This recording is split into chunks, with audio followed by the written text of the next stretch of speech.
Hello class 10 children.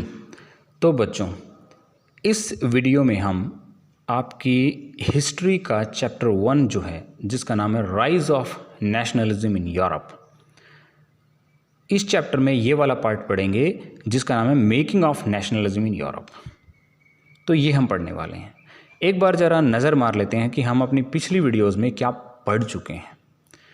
तो बच्चा, इसमें हम सबसे पहले पढ़ चुके हैं इस पेंटिंग के बारे में जो आपको इस चैप्टर से कनेक्ट करती है, जो कि फ्रेडरिक सोर्यू ने बनाई। उसके बाद हमने पढ़ा व्हाट इज़ नेशन, एक लेक्चर जो सबर्न यूनिवर्सिटी में अर्नेस्ट रेनिन ने दिया था। उसके बाद हमने पढ़ा French revolution and the idea of nation, किस तरीके से जो है सेंस ऑफ कलेक्टिव आइडेंटिटी वहाँ पे जनरेट होती है। कुछ ऐसे सिंबल, कुछ ऐसी चीज़ें, कुछ गाने और बहुत सारी ऐसी चीज़ें तैयार होती हैं बाय द रेवोल्यूशनरीज और बाय द कॉमन पीपल कि भाई एक कलेक्टिव आइडेंटिटी, वो लोग एक जैसा खुद को एक देश मानने लगते हैं। ये सब चीज़ें आगे बदलाव होते हैं। नेपोलियन बोनापार्टे पावर में आता है, डेमोक्रेसी को डिस्ट्रॉय कर देता है ना। ये सब चीज़ें, नेपोलियन अपना सिविल कोड लेकर आता है 1804 में, जिसको नेपोलियनिक कोड भी बोलते हैं। ठीक है, आगे चल के हमने पढ़ा French armies were welcomed as harbingers of liberty. पहले तो उनका स्वागत किया गया और बाद में जो है उनसे दुश्मनी की भावना लोगों ने रखनी शुरू कर दी उन फ्रेंच आर्मीज से।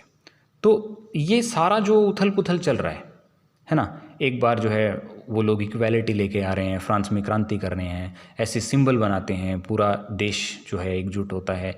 ये सारी चीज़ें, नेपोलियन बोनापार्टे आता है, डेमोक्रेसी को हटा देता है। ये सारी कड़ियाँ हैं, ये सारी वो सीढ़ियाँ हैं जो धीरे धीरे धीरे धीरे फ्रांस के लोगों के मन में, यूरोप के दूसरे देशों के लोगों के मन में वो भावनाएं डाल रही हैं अपने इक्वल राइट्स लेने की, अपने जो है जो उनकी जो किंगडम है उसको किंगडम ना रख के एक देश बनाने की। ठीक है, उनको मोटिवेट कर रही हैं ये सारी चीज़ें कि हम जो है यूनाइटेड हो जाएं, हम एक देश बने, हम यूँ राजाओं के अधीन ना रहें। राजाओं के खिलाफ जो है चीज़ें होने लग रही हैं, है ना। मोनार्कियल सिस्टम को लोग पसंद नहीं कर रहे हैं अब। ठीक, ये चीज़ें हो रही हैं। तो अब ये तो हमने किया। पहले जो हमने क्या पढ़ा था, आपने नहीं पढ़ा है तो पहले वीडियोस डल चुकी हैं इन 2 यूनिट के बारे में, आप आराम से देख सकते हो। अब हम आज का काम शुरू करते हैं, ठीक है, जिसका नाम है making of nationalism in Europe. ठीक, तो बच्चों इसमें आप ये देखिए ये line, if you look at the map of mid 18th century Europe you will find that there were no nation states as we know them today. भाई आज अगर हम जब यूरोप का मैप देखते हैं तो हम क्या देखते हैं कि वहाँ पे देश बने हुए हैं। ठीक है, जर्मनी है, इटली है, फ्रांस है, स्पेन है, पुर्तगाल है, ये सारे देश बने हुए हैं। नेशनल बाउंड्रीज आज हमें मिलती हैं वहाँ पे। लेकिन ये आज की बात है। अगर हम मिड 18th सेंचुरी को देखें ना, तो तब कंडीशन ऐसी थी नहीं, तब अलग कहानी थी। तो वो मैप भी हम आपको अभी दिखाएंगे। So what do we know today as Germany, Italy, Switzerland were divided into kingdoms, duchies and cantons. तो भाई कहीं राजा है, राजाओं के नीचे वाले फ्यूडल लॉर्ड्स हैं, सामंत वगैरह राज कर रहे हैं, वहीं पे डचीज़ हैं, कहीं पे कैंटन्स हैं, बटी हुई हैं चीज़ें।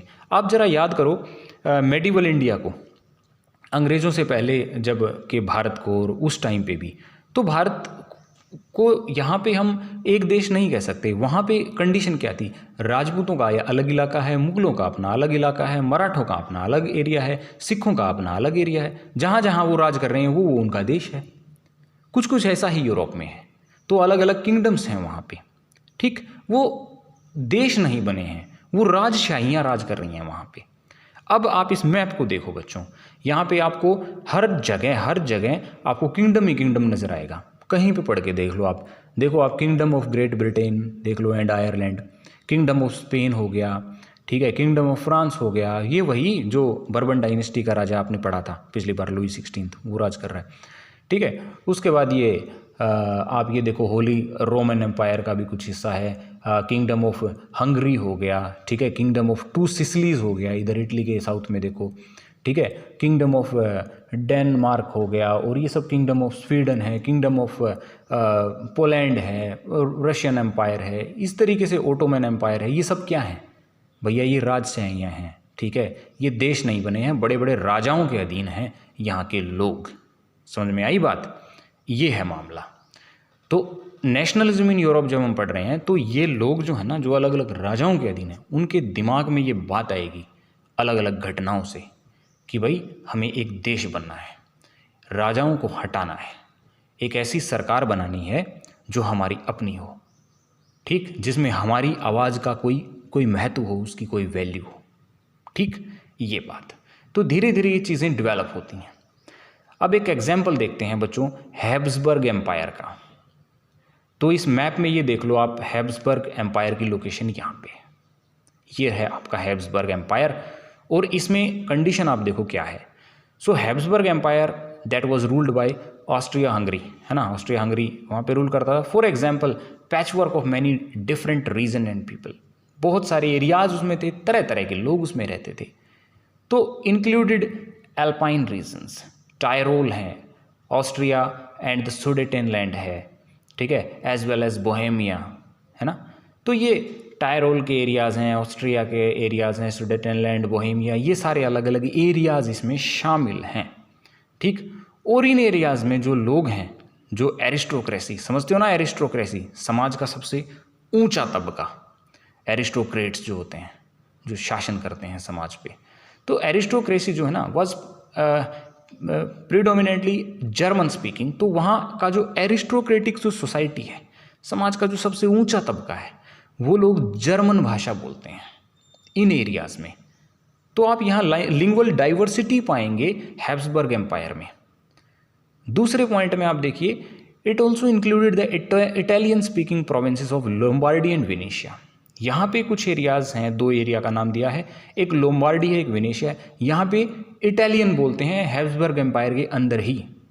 कुछ एरियाज़ में लोम्बार्डी वेनेशिया में इटालियन है, और इन टायरोल, ऑस्ट्रिया, सुडेनलैंड, बोहेमिया में जर्मन बोली जाती है, ठीक है। हंगरी का जो हाफ इलाका है वहाँ लोग बोलते हैं मैग्यार नाम की भाषा, क्या, मैग्यार। और बाकी का जो है half of the variety, different dialects, वो अलग बोलते हैं। गैलिशिया में क्या बोलते हैं, वहाँ पे जो गैलिशिया वाला जो रीजन है, वहाँ जो एरिस्टोक्रेसी है वो पोलिश लैंग्वेज बोलती है, ठीक। तो साफ साफ एक ही हैब्सबर्ग एम्पायर के अंदर आपको लिंग्वल डाइवर्सिटी मिल रही है। कोई जर्मन बोल रहा है, कोई इटालियन बोल रहा है, कोई मैग्यार बोल रहा है, कोई पोलिश बोल रहा है, ठीक। तो ये हमने देखी कितनी इनमें जो है डाइवर्सिटी है, ठीक है। इसके अलावा जब हम आगे देखते हैं, so these three dominant groups there were also lived in the boundaries of the empire. क्या, a mass of subject peasant people, बहुत सारे लोग जो हैं वहाँ किसान हैं।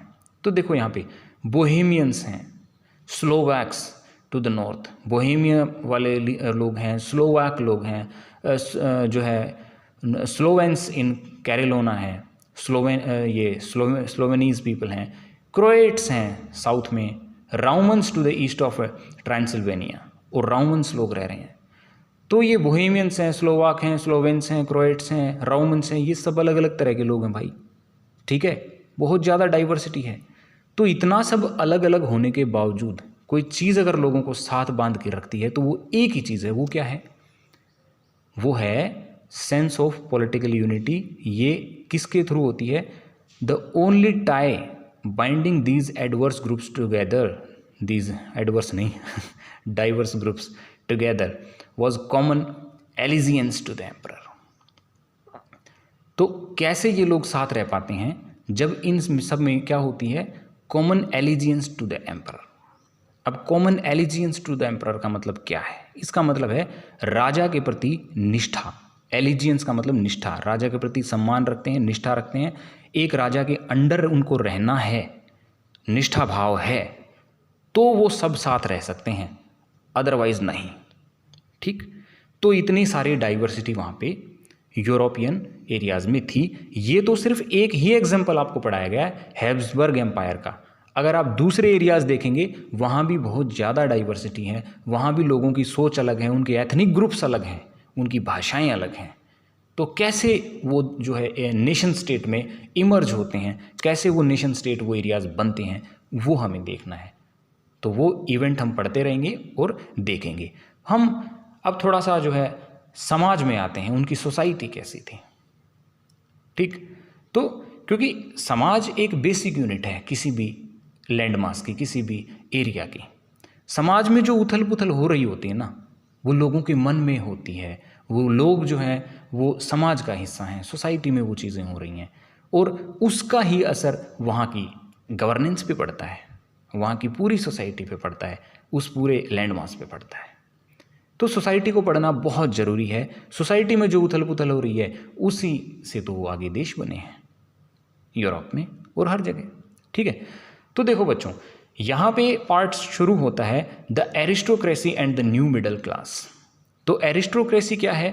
Upper class of the society. Society का जो अपर जो क्लास के लोग हैं वो एरिस्टोक्रेसी हैं। जो नोबल मैन थे वो सारे एरिस्टोक्रेट थे, फ्यूडल लॉर्ड्स थे, सारे एरिस्टोक्रेट में आते हैं। ठीक है, और मिडिल क्लास कौन है? आप फ्रेंच रेवोल्यूशन से पढ़ते आ रहे हैं भाई, एक समाज का जो ऐसा तबका जो ना तो ज़्यादा गरीब है और ना ही ज़्यादा अमीर है, वो मिडिल क्लास है। आज भी होते हैं मिडिल क्लास, आप और हम में से बहुत सारे लोग हैं जो मिडिल क्लास हैं, है कि नहीं? तो ये मिडिल क्लास लोग होते हैं। उसके बाद हम देखते हैं यहाँ बच्चों इन लाइन्स को, socially and politically A landed aristocracy was the dominant class on the continent. दबदबा समाज पे किसका था? जमीन के मालिक कौन थे? तो ये एरिस्टोक्रेट्स थे, वो नोबल मैन थे सारे, जो कहीं ना कहीं कोर्ट के कामों से रिलेट करते थे। Members of this class were United by the common way of life that cut across regional divisions. देखो, इनका जो जीने का तरीका था वो बड़ा कॉमन था, उनके कॉमन वेज ऑफ लाइफ थे। कैसे? क्योंकि भाई उनका इकोनॉमिक स्टेटस सबका एक जैसा है, वो सारे अमीर हैं और यूरोप कोई इतना ज़्यादा बड़ा नहीं है। वहाँ चाहे फ्रांस है, चाहे स्पेन है, चाहे ब्रिटेन है और बाकी जो देश हैं, वो आपस में उनके रिलेशन, उनके संबंध हैं, रिश्तेदारियाँ हैं उनकी। ठीक है, they owned estate in the countryside and also town houses. तो जो कंट्री साइड है, जो अंदरूनी इलाके हैं उनके एरियाज़ में, वहाँ उनके बड़े बड़े स्टेट हैं, बड़ी बड़ी ज़मीनें हैं। ठीक है, काफ़ी सारे एरियाज़ के गाँव के मालिक हैं वो लोग, वहाँ सिर्फ उनके अंडर काम करते हैं, किसान एक तरह के। ठीक है, और उन लोगों से वो टैक्स लेते हैं। और जो टाउन हाउसेस हैं, जो टाउन हैं, शहर हैं, वहाँ उनकी बड़ी बड़ी हवेलियाँ हैं। तो इस तरीके से वो ज़मीनों के मालिक हैं, हवेलियों के मालिक हैं। ठीक, they spoke French for the purpose of diplomacy in high society. High society में, डिप्लोमेसी में, अपने राजकाज के काम, इन सारे कामों में वो क्या बोलते हैं? फ्रेंच भाषा के इस्तेमाल करते हैं। ठीक है, फ्रेंच बोलते हैं वो लोग। And their families were often connected by the ties of marriage. और शादियों के, मैंने कहा था ना, रिश्तेदारियां हैं। और यूरोप को ज़्यादा बड़ा नहीं, आपस में उनके एक किंगडम से दूसरे किंगडम में उनकी रिश्तेदारियां होती थी, उनकी शादियां होती थी। एक एग्जाम्पल आपको देता हूँ बच्चों, फ्रेंच रेवोल्यूशन में आपने पढ़ा था ना कि भाई लुई 16 था, उसकी शादी किसके साथ हुई थी? मैरी एंटोनिएट के साथ। और ये मैरी एंटोनिएट कौन थी? ये ऑस्ट्रियन प्रिंसेस थी, है कि नहीं? तो ये एक बड़ा एग्जाम्पल है। न जाने कितने लोग थे एरिस्टोक्रेसी के जो एक किंगडम से दूसरे किंगडम में उनकी शादियां होती रहती थी, है ना? तो ये कनेक्ट रहते थे by the tie of marriage. This powerful aristocracy was however numerically a small group. ये भी हम 9th में पढ़कर आए हैं कि ये लोग जो है ना, ये बहुत ही कम थे संख्या में। तो कहीं ना कहीं बच्चों, उस चैप्टर का, जिस भी बच्चे ने फ्रेंच रेवोल्यूशन ढंग से पढ़ा है, उसका रिफ्लेक्शन आप यहाँ देख सकते हैं, है ना? ये अपग्रेड होके आया है। तो ये सारी चीज़ें यहाँ पे हो रही हैं। यहाँ हमने एरिस्टोक्रेसी को समझा है, एरिस्टोक्रेसी कैसे रह रही थी, क्या उनका लाइफस्टाइल था, कैसे उनके शादियों के संबंध थे, कैसे वो ज़मीनों के मालिक थे, कैसे उनका समाज में दबदबा था। और पिक्चर में आप साफ साफ देखो, इनकी ड्रेस देखो कितनी शानदार है, इनके हैट देखो, इनके कपड़े देखो, और कितने शान से खड़े हैं। तो भाई पैसा आने पे ये चीज़ें हो ही जाती हैं, है ना? ये बात हो गई एरिस्टोक्रेसी। आई थिंक आपको समझ में आ गया होगा।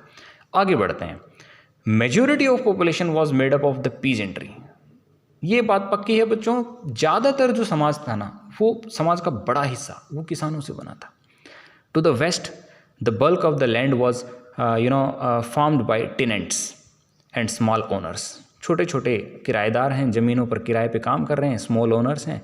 ठीक है, while in eastern and central Europe the pattern of land holdings was characterised by the vast states which were cultivated by serf. और उधर यूरोप के सेंट्रल में, ईस्टर्न पार्ट में कुछ सर्फ लोग हैं, थोड़ी सी बड़ी ज़मीनें हैं, और वो वहाँ पे क्या कर रहे हैं? खेती करते हैं। ये हो गई बात। तो बच्चों इस तरह का वहाँ समाज है। यूरोप के कुछ हिस्सों में ये किसान लोग काम कर रहे हैं ना, उनकी संख्या बहुत ज़्यादा है। एरिस्टोक्रेसी है, वो डोमिनेंट ग्रुप है सोसाइटी में, लेकिन वो संख्या में बहुत कम है। उसके बाद हम आगे धीरे धीरे देखेंगे कि किस तरीके से एक समाज में नया ग्रुप उभर के आता है जिसको हम मिडिल क्लास बोलते हैं। इस स्लाइड में देखो बच्चों, in the western part of the central Europe the growth of industrial production and trade meant the growth of towns and the emergence of commercial classes whose existence was based on production for the market। बच्चों ये वही वक्त था, ये देखो second half of the 18th century England में आ गया industrialisation. Second half 18th century के सेकेंड हाफ में, ठीक है। तो इंग्लैंड में इंडस्ट्रियलाइजेशन आ गया, वहाँ जवान लोग हैं, वहाँ औरतें हैं, वहाँ पे इवन बच्चे तक भी इंडस्ट्रीज़ में काम करते हैं। इंडस्ट्रीज़ में काम कर रहे हैं, पैसा कमा रहे हैं, ठीक है। तो पहले से कंडीशन कुछ बेटर हो रही है उनकी। और जो है 19th सेंचुरी के दौरान जो है फ्रांस जैसे, जर्मनी जैसे देशों में जो है वो मतलब इलाकों में क्या होने लग गया, इंडस्ट्रियलाइजेशन बाद में आया। इंग्लैंड में पहले, बाकी देशों में बाद में, ठीक।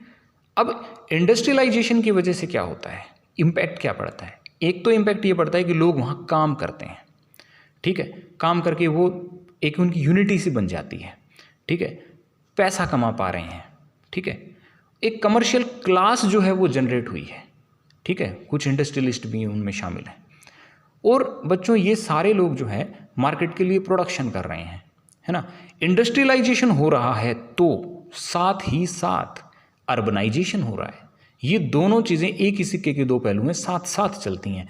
कहीं पे आपने देखा होगा गवर्नमेंट ने कोई प्लांट लगाया या कहीं पे 5-7 इंडस्ट्रीज़ लग गई, तो भैया वहाँ पे ना मज़दूरों के क्वार्टर भी बन जाते हैं, वहाँ पे कुछ दुकानें भी बन जाती हैं, तो एक शहर छोटा सा डेवलप होना शुरू हो जाता है। तो इंडस्ट्रियलाइजेशन हो रहा था तो शहर बन रहे थे, ठीक है, वर्कर वहाँ आ रहे थे, रह रहे थे, धीरे धीरे पैसा कमा रहे थे और जागरूक हो रहे थे समाज के बारे में। एक मिडिल क्लास तबका समाज का उभर के आ रहा था, ठीक। तो बच्चों यहाँ देखिए, in its wake a new social group came into being. तो एक नया जो है समाज का एक तबका उभर रहा था, वो कौन सा था, वो था middle class. A working class population and middle classes made up of industrialist, businessman and professionals. तो ये जो इंडस्ट्रियलिस्ट हैं, बिजनेसमैन, बिजनेस को संभालने वाले लोग हैं, प्रोफेशनल्स हैं, कुछ डॉक्टर्स हैं, लॉयर्स हैं, जैसा हमने पढ़ा था फ्रेंच रेवोल्यूशन में, ठीक है, कुछ टीचर्स हैं, ये सारे लोग किसका पार्ट थे, मिडिल क्लास का पार्ट थे, जो पढ़े लिखे थे, समझदार थे, अपने हकों की मांग करना जानते थे और आवाज़ उठा सकते थे, वो लोग थे ये। कहीं ना कहीं नेशनलिज्म को लाने में इन लोगों का योगदान है, इसीलिए ये मिडिल क्लास आपको पढ़ाया जा रहा है, ठीक। तो in the central and eastern Europe these groups were smaller in number till late 19th century. तो वो थोड़े कम संख्या में थे, बट यहाँ पे देखिए, it was among the educated, ये पढ़े लिखे थे, लिबरल मिडिल क्लासेस, मतलब थोड़ी स्वतंत्र विचारधारा के लोग थे, लिबरल थे ये, है ना। And that the ideas of national unity following the abolition of aristocratic privileges gained popularity. इन लोगों का मानना ही ये था कि ये जो एरिस्टोक्रेटिक प्रिविलेजेस हैं ना, ये हक जो जन्म से इन लोगों को मिले हैं, नोबिलिटी को और क्लर्जी को, ये हटा दिए जाने चाहिए, इनकी ज़रूरत नहीं है, ठीक है। तो ये उनके टोटली अगेंस्ट थे। और यही विचार, अबोलिशन ऑफ एरिस्टोक्रेटिक प्रिविलेजेस, ये विचार आगे चल के पॉपुलर होने लग गए, ये हुआ समाज में, ठीक। अब उन लोगों के हक जो राजाओं से संबंधित हैं, जो नोबिलिटी वाले लोग हैं, जो एरिस्टोक्रेटिक सोसाइटी है, जो किंगडम की सपोर्टिव है, अब जब उनके इन्फ्लुएंस को काटने वाला ग्रुप तैयार हो गया तो भाई जाहिर सी बात है किंगडम खत्म होंगी, है ना। एक नई तरह की गवर्नेंस, एक नई तरह की सरकार, एक नए तरह का समाज बनेगा, है कि नहीं। वो चीज़ें तैयार होंगी, बिल्कुल बनेंगी। और धीरे धीरे यूरोप का समाज किधर जाएगा, फॉर्मेशन ऑफ नेशनल स्टेट, जहाँ नेशनल बाउंड्रीज बनेंगी, जहाँ लोग अलग अलग होते हुए भी अपने आप में एक एकता का भाव महसूस कर पाएंगे। पढ़ा था ना, large scale solidarity, Ernest Renan ने जो साबान यूनिवर्सिटी में लेक्चर दिया था, वो चीज़ें। तो बच्चों पूरा चैप्टर बहुत ही मज़ेदार है और एक समझ बना के अगर हम इसके कंसेप्ट्स को समझते हैं तो आराम से हमें चीज़ें समझ में आती हैं, कोई दिक्कत नहीं है। छोटा सा रिवीजन लेते हैं बेटा। यहाँ पे देखो making of nationalism in Europe. तो पहले हमने क्या पढ़ा कि नेशनल स्टेट थे ही नहीं, किंगडम्स हुआ करती थी। इस मैप में हमने देखा, एक एग्जाम्पल लिया हमने हैब्सबर्ग एम्पायर का। यहाँ पे लिंगुअल डाइवर्सिटी देखी, लोगों के अलग अलग ग्रुप्स देखे और एक ही चीज़ उनको आपस में बांध सकती थी अलग अलग लोगों को, वो थी सम्राट के प्रति निष्ठा। ठीक, और वो कितनी होगी कोई ज़रूरी नहीं है, पता नहीं। ठीक, फिर हमने एरिस्टोक्रेटिक क्लास के बारे में पढ़ा, कौन थे ये लोग। न्यू मिडिल क्लास के बारे में पढ़ा, इनका एक अपना बड़ा खास अहमियत थी, एक बड़ा खास रोल था समाज में, है ना, कुछ लिबरलिज्म को लाने में। इंडस्ट्रियलाइजेशन हुआ, इसका इम्पैक्ट पड़ा, वो पढ़ा हमने। उसके बाद हमने देखा कि भाई मिडिल क्लास राइज होता है और वो अबोलिशन ऑफ प्रिविलेजेस की बात करता है। तो यहाँ तक ये कंसेप्ट हमने पढ़ लिया है बच्चों। अब अगला जो हम पढ़ेंगे वो पढ़ेंगे what did liberal nationalism stand for. तो लिबरल नेशनलिज्म का मतलब क्या था, ये हम पढ़ेंगे अगली वीडियो में। तब तक के लिए बाय बाय। और एक छोटी सी बात समझ लीजिए बच्चों, इस बार आपका टर्म 1 जो है MCQ बेस्ड आने वाला है, तो मैक्सिमम MCQs की तैयारी करें। बिल्कुल आपका चैप्टर तैयार होता है, आपका प्लॉट जो तैयार होता है वो NCERT के चैप्टर के बेस पे होता है। चैप्टर को लाइन टू लाइन पढ़ें, हर एक टर्मिनोलॉजी, हर एक नाम, हर एक जगह का नाम, एवरीथिंग डीपली, हर चीज़ को पढ़ें। इसीलिए इस PPT में मैंने छोटी छोटी इन्फॉर्मेशन ना करके पूरे चैप्टर को आपके लिए पुट किया है ताकि कोई चीज़ छूट ना जाए, और डिटेल में डिस्कशन कर रहे हैं। ठीक है बच्चों, तो आज के लिए इतना ही, और अगली वीडियो में मिलते हैं इस चैप्टर के अगले टॉपिक के साथ। तब तक के लिए बाय बाय।